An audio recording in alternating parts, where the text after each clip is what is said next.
ಆತ್ಮೀಯ H16 news ಅರ್ಥಾತ್ ಸಿದ್ದಾರಾಮಯ್ಯ ಸ್ವಾಗತ. ನಾನು ನಿಮ್ಮವ MI ಅಥವಾ ಮಲ್ಲಪ್ಪ ಜೋತವ.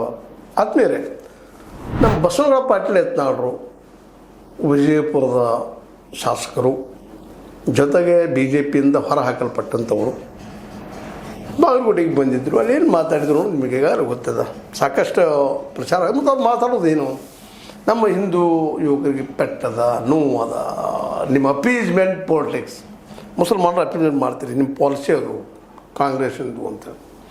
ಹೌದು, ಅಡ್ಡಿನಿಲ್ಲ, ನೀವು ಸತ್ಯನದ. ಕಾಂಗ್ರೆಸ್ ಅಪೀಸ್ಮೆಂಟ್ ಪಾಲಿಟಿಕ್ಸ್ ಮಾಡ್ತದ, ಒಪ್ಪುನೂ ಅದನ್ನು. ಮತ್ತು ನೀವೇನು ಮಾಡ್ತಾಯಿದ್ದೀರಿ ಈಗ?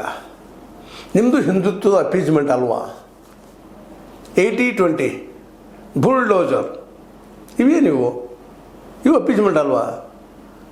ಇಬ್ಬರು ಮತಕ್ಕಾಗಿ ಮಾಡುವಂಥವ್ರು ನೀವು. ಕಾಂಗ್ರೆಸ್ ಇರಲಿ, BJP ಇರಲಿ, ನೀವು BJPಯಿಂದ ಹೊರ ಹಾಕಲ್ಪಟ್ಟಂಥವ್ರು.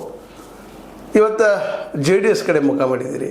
ಯಾಕಂದ್ರೆ ಯಡಿಯೂರಪ್ಪನವ್ರಿಗೆ ಅಲ್ಲಿ ಮನೆ ಹಾಕಿದ್ರಿಂದಾಗಿ, ವಿಜೇಂದ್ರ ರಾಜ್ಯಾಧ್ಯಕ್ಷ ಮುಂದುವರೆದಿದ್ದರಿಂದಾಗಿ ನಿಮಗೆ ಇವತ್ತು BJPಯಲ್ಲಿ ಅವಕಾಶ ಇಲ್ಲ ಅಂತೇಳಿ ಸ್ಪಷ್ಟ ಸಂದೇಶ ಕಳಿಸಿದ್ದಾರೆ. ಈಗ ನೀವು ನಮ್ಮ ಕುಮಾರಸ್ವಾಮಿ ಭೇಟಿಯಾಗಿ ಅಲ್ಲಿ ಪ್ರಯತ್ನ ಮಾಡ್ತಾಯಿದ್ದೀರಿ. ಇದು ನಿಮಗೆ ಗೊತ್ತದ.